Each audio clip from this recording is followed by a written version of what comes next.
Sot dua të flas nga zemra dhe të ndaj diçka të dhimbshme, por të bukur me ju. Sepse çdo gjë që e punoj, gjithmonë e ndaj me ju. Gjithmonë, si fëmijë, kam qenë një fëmijë i urtë dhe që qëndronja në një qoshe. Dhe isha fëmija e dytë në familjen time dhe vajzë. Isha një vajzë që nuk u pranua sepse më prisnin djalë. Dhe unë, pa dashje, nga që mora atë energji dhe duke parë nënën time që vuante të mos i dinin lekët, vuante shpirtërisht, pa dashje, mora një vend tjetër. Nga fëmijë u ktheva në nenë. Një fëmijë që filloi të punonte që 8 vjeç, të mblidhte duan, të shkonte tërë ditën në behar. Ditët e tjera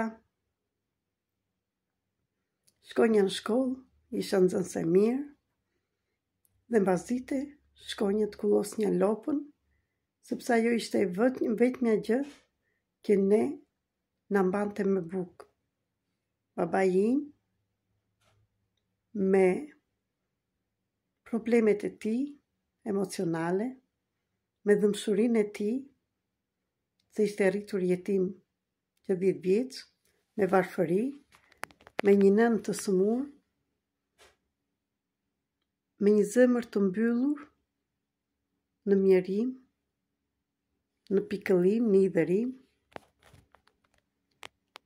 mundoheshe të bënte ato që dinte të bënte. Dhe në të njëjtën kohë fillovi të pinte alkool. Dhe jeta më bëri që unë, vajzë e vogël, fëmija e dytë në familje, që u linda vajzë dhe nuk u pranova, u refuzova nga prindërit e mi, sepse ashtu ishin kohët, sepse një vajzë ishte dera e botës dhe djali ishte ai që bënte vazhdimin e shtëpisë. Dhe ajo energji që më erdhi, më vazhdoi për shumë kohë, para shumë viteve, që të bëhesha djalë, që të bëhesha e pranueshme. Dhe kështu, unë isha një femër, por me një energji të një djali, sepse vetëm ashtu meritonja. Por erdhi dita që unë duhet të qëndronja në vendin tim, sepse deri tani e kisha fshehur në një qoshe atë voglushen e vogël, atë meritën e vogël, që pavarësisht se mori emri Merita dhe kishte merita të mëdha si femër, si dritë, unë e kisha fshehur. Dhe gjithmonë e shikonja veten me faj, kur nëna ime qante, mërziteshe për varfërinë, për atë që nuk i dilni paratë, dhe mërziteshe sepse e mërziste babai im, që nuk ishte prezent aty, por dhe ai me dhimbjen e tij pinte dhe vinte dhe thërriste, sepse shpirti i tij nuk duronte dhimbjen. Unë si fëmijë nuk duronja dot dhimbjen as të nënës, as të babait tim.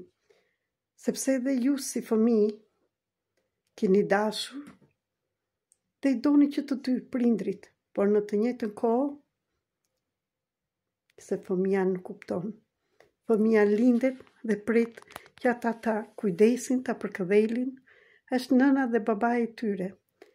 Janë Zotrit që do ta ndihmojnë të shkojnë në jetë. Por ne, dhe unë pikërisht, në vend të merr një dashuri e kujdes, dëgjoj një mjerim, idhërim, zgënjim dhe shumë emocione të tjera në familjen time. Nuk ishte ekuilibër, nuk ishte qetësi, nuk ishte paqe, por dy njerëz që përplaseshin me njëri tjetrin, por ata duheshin në thellësi të tyre, por përplaseshin ata shprihtat e tyre të vegjël të vuajtur, që ata që nuk i panë dhe prindrit e tyre, sepse jo se s'deshën, jo se s'duan, Jo se s'duam ne të shkojnë fëmijët tanë, por na mbytin problemet dhe hallet tona.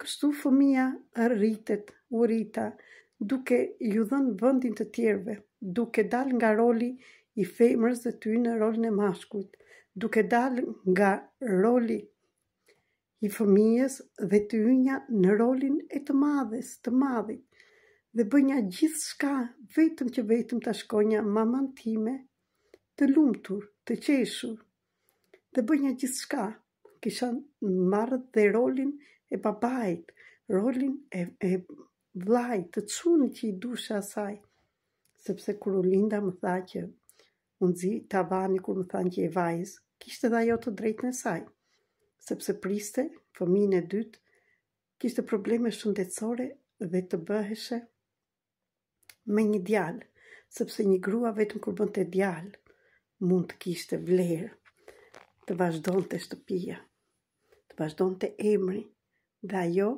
nuk mund të linte më, se kishte probleme shëndetësore. Dhe nuk ka faj as edhe njeri. Por unë mësova të qëndroj në qoshe, të le vendin tim, dhe nuk isha në hierarkinë time, dhe asnjë nuk ishte në hierarkinë e tij. Mamaja ime ishte bërë burri i shtëpisë, kishte veshur pantallonat dhe i përballonte ndaj thërriste, ndaj ishte shqetësuar, sepse edhe si fëmijë nuk ishte qenë në vendin e saj, ishte bërë mama për maman e saj. Ka shumë histori dhe gjitha këto historitë do t'i bëj një libër, sepse unë, pavarësisht se me vuajtje të tepërta, mora guximin dhe kam arritur që t'i shkoj gjërat atje me sy të hapur, po dhe me lot në sy. Dhe sa po kam përfunduar të liroj atë vajzën e vogël, që ishte shtrukur në një vend dhe nuk dukesha.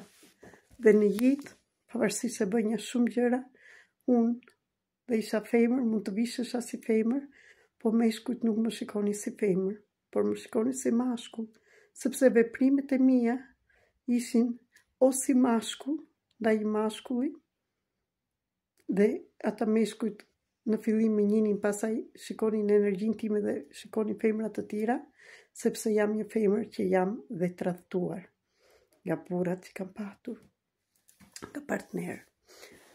Por jo, nuk ve as një faj, sepse gjithë shka është energjia jonë. Dhe nuk mund të qëndrojnë dy meshkuj në një vend. Nuk ka as një faj. Prandaj sot po e ndaj këtë histori me ju, që të arrijmë të shikojmë gjërat ashtu siç janë, të jetë sikush në vendin e tij, të dilni nga rolet, nga të rolet e gabuara dhe të qëndroni në vendin tuaj. Dhe nuk shikohesha si femër nga meshkujt, por shikohesha si mashkull. Nuk u pasë nga familja ime si vajzë e vogël, sepse unë bëra trimen, u bëra e fortë, por në brendësi isha shumë e dobët. Dhe atë pjesën e vogël, të meritës të vogël, e kisha burgosur nga emocionet, e zënja vetën me faj, e zënja vetën pse u linda dhe nuk mundet të përballojnë prindrit dhe të kenë dhe fëmijë. Dhe kisha vetur me faj dhe dënonja veten nëse bënja një gabim, nuk ja lejonja vetes as një gabim. Dhe kështu sa vjen u rrita, kurse ajo energjia ishte e bllokuar dhe asgjë nuk ishte në vendin e saj. Njerëzit nuk më shikonin në radhë, më hynin pa radhë, sepse unë e lejonja veten të hynin në radhë. Thosha vetëm po për të marrë pak dashuri. Njerëzit nuk më shikonin dhe më jepnin thërrime, sepse unë dënonja veten time dhe shikonja që nuk meritoj asgjë. Dhe meritoj vetëm të punoj dhe të jem atje vetëm të jap. Nuk dinja si të marr, po vetëm jepnja. Këto më bën kjo që jam, por sot unë lirova vërtet vajzë nga burgu.